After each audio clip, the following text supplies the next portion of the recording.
Kalau saya perhatikan, saya dengar juga kan apa yang oleh Roy Rismond Hasiholaun Sianipar sama Dr. Tifa. lama-lama masuk akal juga. Saya rasa apa yang dilakukan oleh Taufik, Dr. Taufik, saya rasa mungkin itu jauh lebih baik, tapi jangan dulu dipatahkan seperti oleh Mahfud. Jadi kalau menurut saya ini kemungkinan besar akan lama, panjang, dan kebetulan ini campur aduk dengan kekecewaan kepada terpilihnya Gibran. Intinya kepada Jokowi dan keluarga ini jadi kayak musuh bersama gitu loh.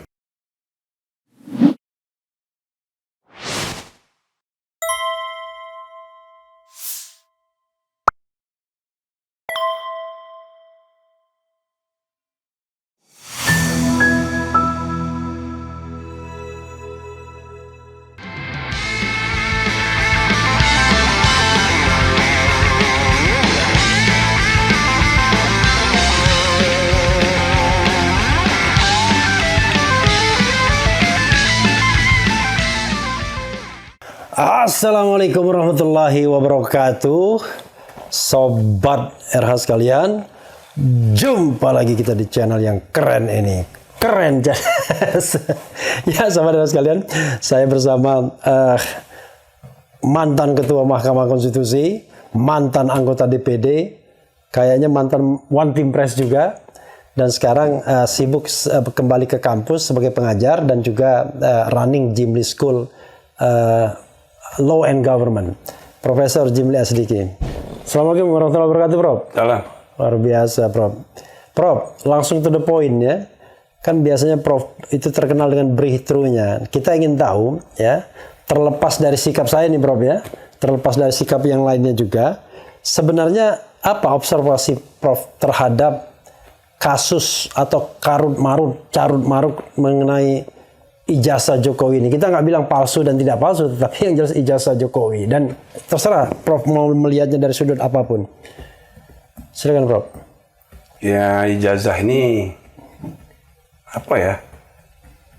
Kalau saya perhatikan sih ya banyak aspek ya. Satu, kalau pernah saya tangani masalah-masalah terkait pemilu, ya, baik waktu saya di MK maupun di KPP, jadi tukang pecat KPU Bawaslu seluruh Indonesia.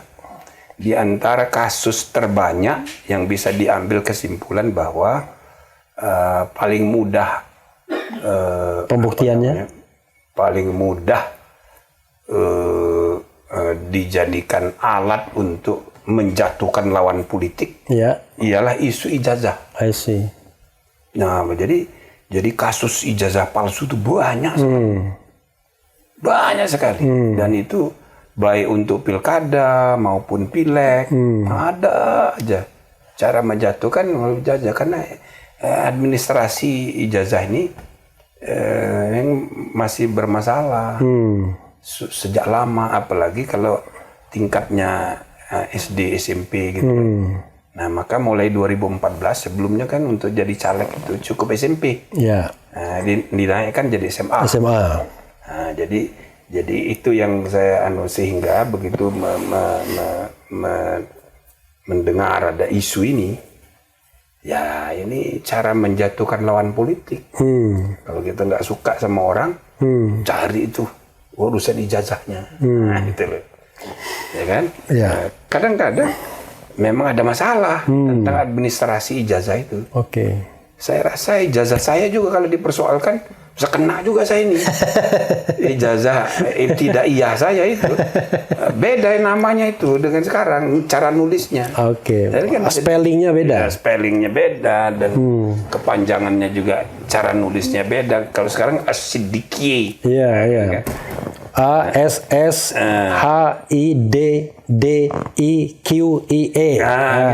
Gitu. Kalau berubah kan jadi beda. Ya. Tapi bukan hanya spelling. Ijazah saya itu sidik. Oke. Gitu loh. Jadi nggak pakai Q. Oke. Pakai K.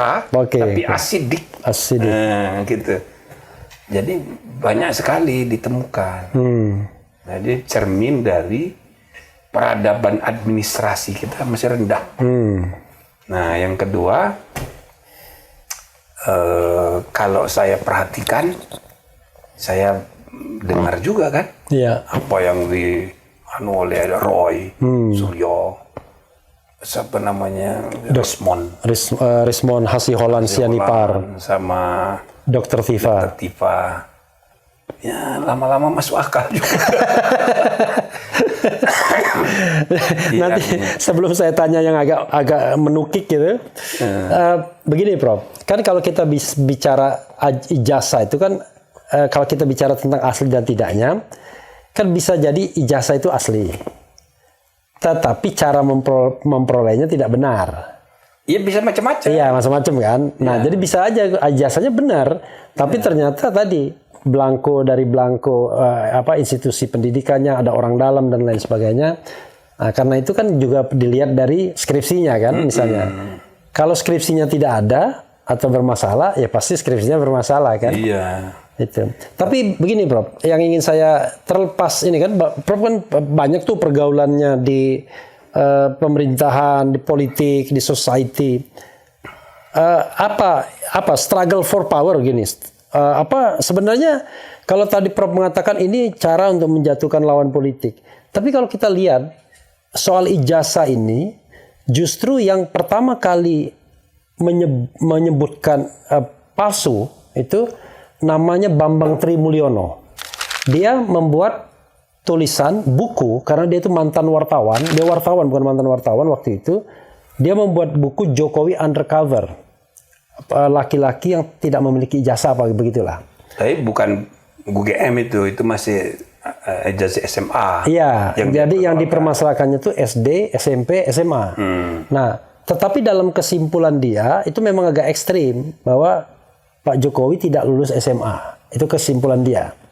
Karena itu orang kemudian berimajinasi kalau SMA-nya tidak lulus, maka kan tidak mungkin memiliki ijazah S1. Kemudian itu kan digugat di perbuatan melawan hukum di PN Jakarta Pusat. Tapi begitu berjalan, Bambang Trinya ditangkap. Sehingga gugatan itu dicabut. Karena semua data adanya di Bambang Tri. Begitu Bambang Tri masih di dalam tahanan, diajukan lagi itu. Bersama aktivis lainnya, ada Rizal Fadila, ada Muslim Arbi, kemudian ada Hatta Taliwang, ada 4 atau 5 orang yang mengajukan kembali. Oh ada Taufik, jadi Taufik UI Watch. Diputus, tapi putusannya adalah NO, dinyatakan tidak dapat diterima. Nah sekarang Pak Taufik, pakar pidana mengajukan lagi.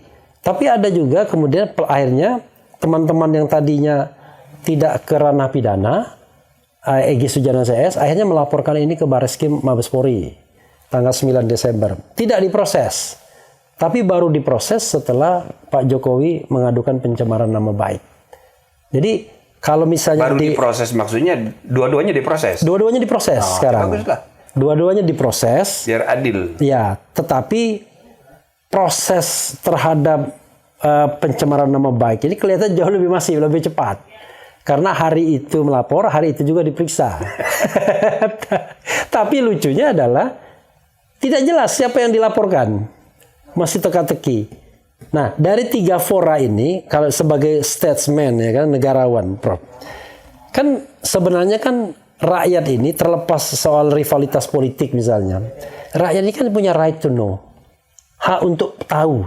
Sesuai dengan prinsip good government and clean government. Ini ijazahnya ini memang benar ada atau enggak?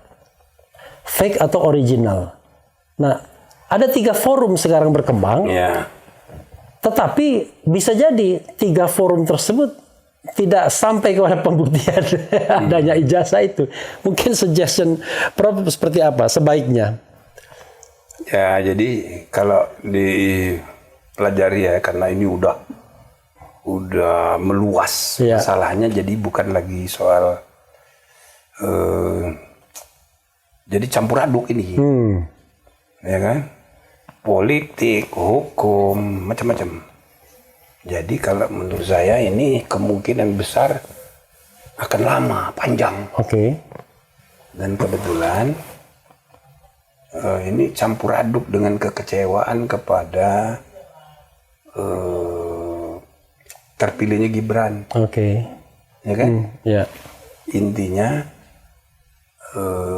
kepada Jokowi dan keluarga ini jadi kayak musuh bersama gitu loh. Nah, di lain pihak biasanya ya ini sunatullah aja. Ya. Makin banyak yang memusuhi, makin emosional pula, maka akan muncul segitu banyaknya juga pendukung. Oke. Jadi itu hukum ekonominya, ada supply, ada demand, ada demand, ada supply, ada supply, ada demand, ya sunatullah. Hukum kesetimbangan Archimedes. Nah, jadi itu. saya perhatikan Aksi reaksi. Emosinya ini makin meluap, baik bagi haters maupun lovers. Nah, makin tidak rasional. Dan kira-kira ini akan berlangsung terus 5 tahun. Oke. Nah, kan ini ada kaitan juga dengan impeachment. Oke. Ya kan? Nah, campur aduk gitu. Sedangkan impeachment kalau menurut saya bukan soal normatif, tapi realitas politik. Realitasnya nggak mungkin, karena pasti presidennya akan melindungi wakilnya. Alasannya? Kuncinya itu di presiden. Karena dialah yang memegang kendali koalisi Kim. Jadi 2/3 DPR, 2/3 di MPR itu ada di tangan koalisi yang dipimpin oleh Ketua Umum Partai Gerindra yang adalah presiden. Yang presiden itu adalah ketika capres dia yang memilih calon wakilnya itu. Nah, sehingga pasti dia melindungi. Nah, maka selama 5 tahun ini akan terus bergulir, gitu loh. Termasuk misalnya sikap kepada Jokowi. Kalau menurut saya itu dia jadi korban aja tuh. Kesian juga itu. Jadi apapun yang dia lakukan pasti dipersepsi cawe-cawe. Padahal dia ini sudah bukan. Kenapa ini orang masih datang gitu, ya kan? Nah, jadi ini akan terus. Kenapa diperlakukan begitu? Ya karena anaknya jadi wakil dan wakilnya 5 tahun, gitu loh. Nah, jadi ini akan berlangsung sampai 2029, gitu loh. Nah, apapun nanti keputusan dari proses peradilan, pasti tidak akan memuaskan. Tidak memuaskan pihak yang dikalahkan. Tapi begini, Prof. Sebenarnya kan orang harus gentleman ya dengan proses peradilan. Kan Prof pernah mengatakan pengadilan itu adalah tempat terbaik untuk menjawab persoalannya. Nah, yang dituntut dari kalangan mereka yang menuntut soal ijazah ini sebenarnya ada sebuah forum yang terbuka, yang transparan lah. Kemudian akuntabel, saintifik untuk membuktikan bahwa ada atau tidaknya. Soal misalnya konsekuensi nggak terlalu dipikirkan yang saya lihat observasi. Makanya sebetulnya yang jadi objektum litis, objek permasalahannya itu ijazahnya. Ya kan? Tapi sekarang udah melebar. Misalnya Jokowi karena merasa diperlakukan tidak adil, dia kan mengadu, ya kan? Nah, jadi pengaduannya itu pencemaran nama baik, ya kan? Fitnah. Ya, ada lagi kayak siapa namanya Gus Nur, ya kan, sama Babang Tri itu kan pemidanaannya itu kan tidak terkait dengan ijazah, tapi terkait dengan menyebarkan berita bohong, menyebarkan berita di medsos, ya kan, mengenai ijazah palsu, mengenai ijazah yang mempermalukan dan macam-macam lah. Jadi melebar masalahnya. Pemidanaannya itu bukan kepada substansi. Nah, jadi kalau menurut saya memang begini. Pertama, kita harus mencarikan forum yang netral untuk memutus. Dan memang kalau dicari anunya misalnya ada usul tim independen, itu tetap aja kan harus memutus. Nah, forum pemutus yang paling mungkin bisa dipercaya itu asal dikelola dengan baik ya pengadilan. Cuma forum pengadilan yang mana? kan kalau mau mempersoalkan ijazah, ini kan produk administrasi. Mestinya di pengadilan tun. Tata usaha negara. Tapi tun sudah Kadaluarsa. kadaluarsa. Ya. Lalu kalau begitu di mana? Saya rasa apa yang dilakukan oleh siapa namanya yang di Solo itu? Taufik. Dr. Taufik. Saya rasa mungkin itu jauh lebih baik. Tapi jangan dulu dipatahkan seperti oleh Mahfud. Bilang, itu pasti ditolak. Ya. Oh ini kan masalah etika, mestinya bukan di situ. Jangan begitu. Ini kan hakim itu berhak untuk menilai. Nanti. Ya. Karena pada akhirnya kan dibutuhkan forum untuk memutus yang bisa diharapkan independen dan adil. Ya. Saya rasa perbuatan melawan hukum perdata Ya. dengan mempersoalkan ijazah itu saya kira salah satu cara yang mungkin gitu ya. Nah, jadi bukan mempersoalkan orang, Ya. tapi mempersoalkan ijazah. Ijazah, benda matinya. Iya. Ya. Nah, itu mungkin lebih tepat dibanding dengan yang baris krim. Ya. Kalau baris krim itu melebar masalahnya. Iya. Prof, ada peraturan Mahkamah Agung nomor 1. Ya.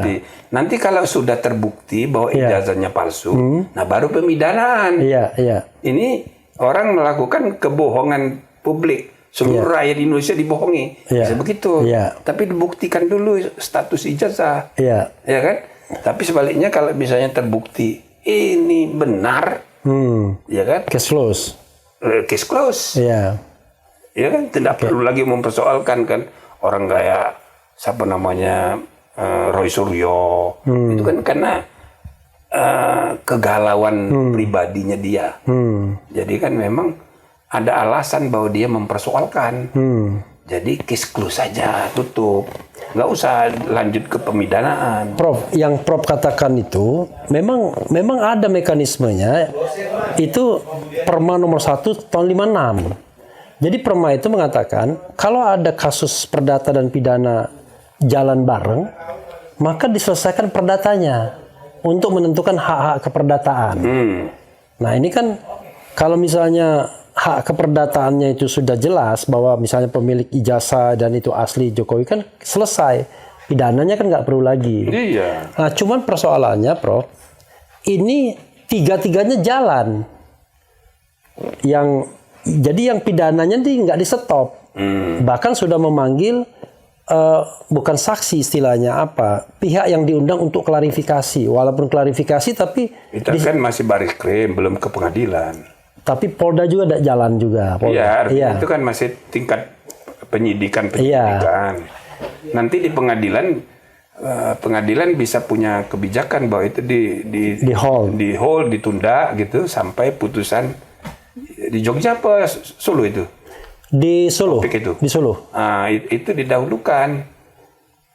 Jadi saya rasa didahulukan itu. Karena dia kan pendekatannya perdata.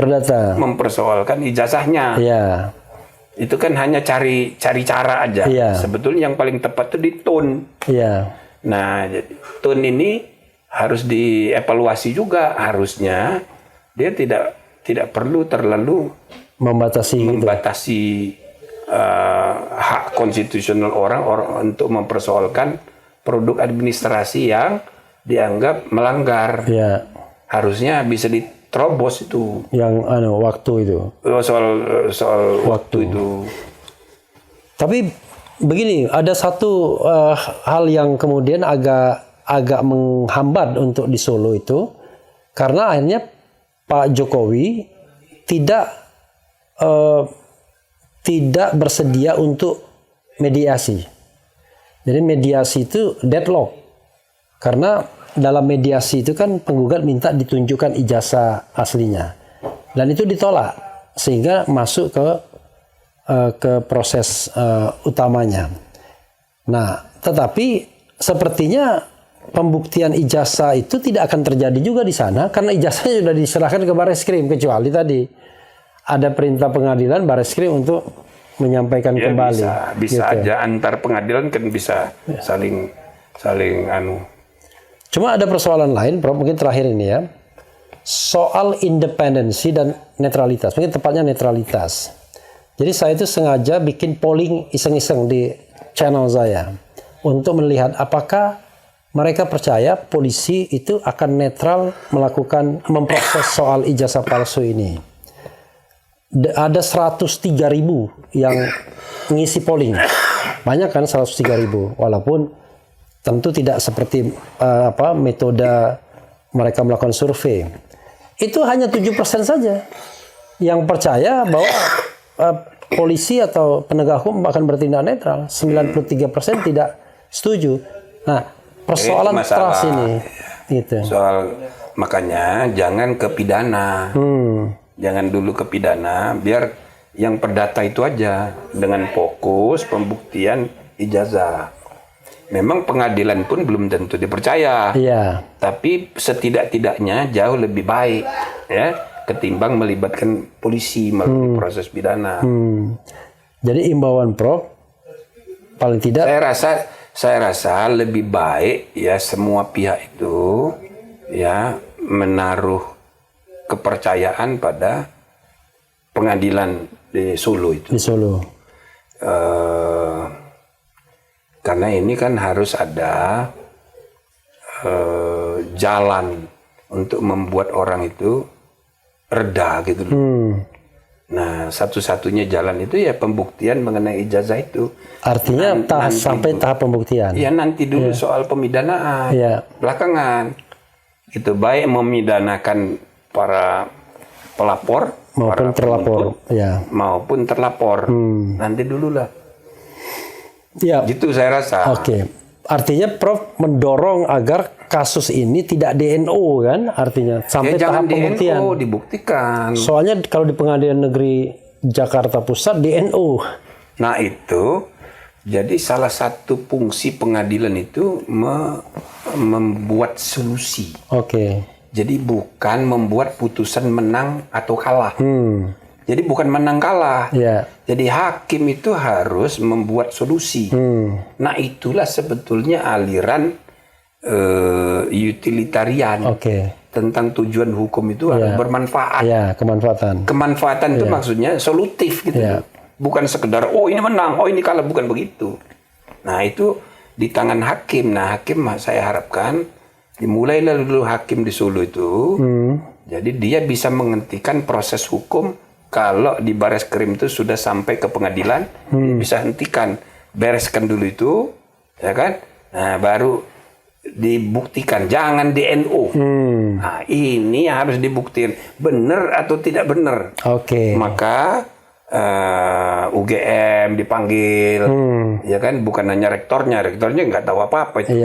Jadi misalnya petugas ya, administrasi yang menangani itu, lalu teman-temannya Jokowi yang kuliah, kemungkinan untuk membuktikan bahwa dia benar-benar kuliah itu mudah. Dia memang kuliah, dia memang masuk. Cuma yang jadi masalah ini administrasi. Tanggal berapa, tahun berapa mulai masuk, tahun berapa dia keluar, skripsinya tahun berapa, ijazahnya tahun berapa. Ini kan harus dikelirkan, ya kan? Nah kalau udah clear nanti, misalnya ternyata, waduh ada mafia, itu kan mafia di Gajah Mada, ya bisa aja terbukti. Nah biar itu dibuktikan di pengadilan. Ini penting untuk nama baik UGM juga, dan bahkan nama baik perguruan tinggi, gitu loh. Prof. Ya, saudara sekalian ya, mudah-mudahan ini ada solusinya, tidak berlarut dan kemudian pengadilan perdata itu bisa menjadi solusi sehingga kita tidak perlu saling mempidanakan dulu.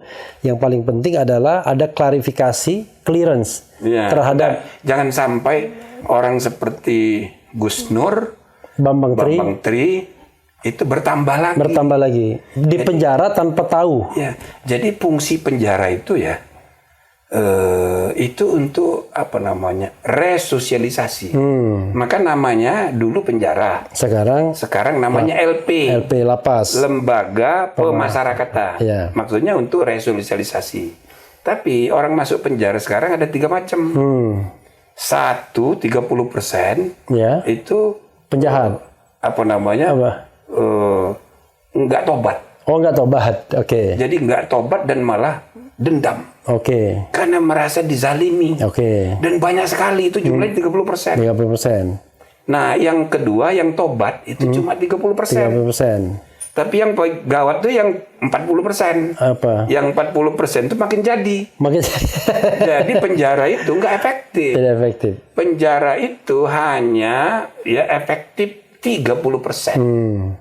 Nah, makanya jangan mudah-mudah memenjarakan orang. Oke.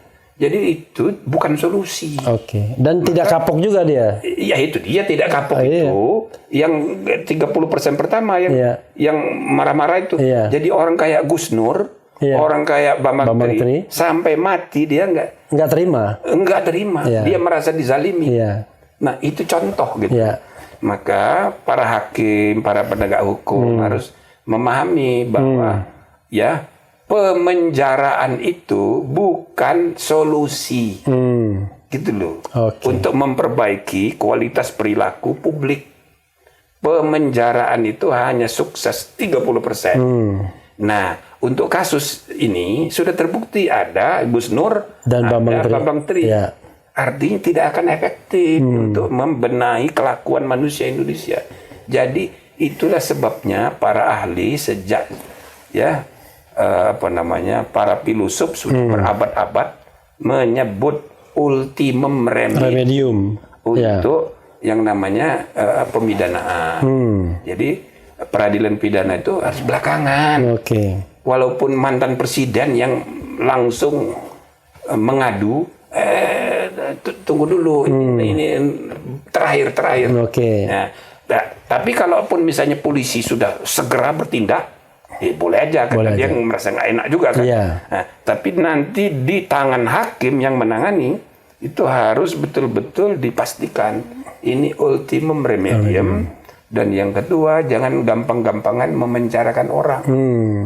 Iya, dia Banyak dosa nanti menjarakan orang nggak tobat gitu. Oke, saudara sekalian. Makasih Prof ya. Mudah-mudahan apa yang disampaikan bermanfaat ya. Saya sengaja tanya beliau karena biasanya beliau itu banyak pertimbangannya. Kalau Refli Harun ngomong kan kalau beliau banyak pertimbangannya. Wassalamualaikum warahmatullahi wabarakatuh.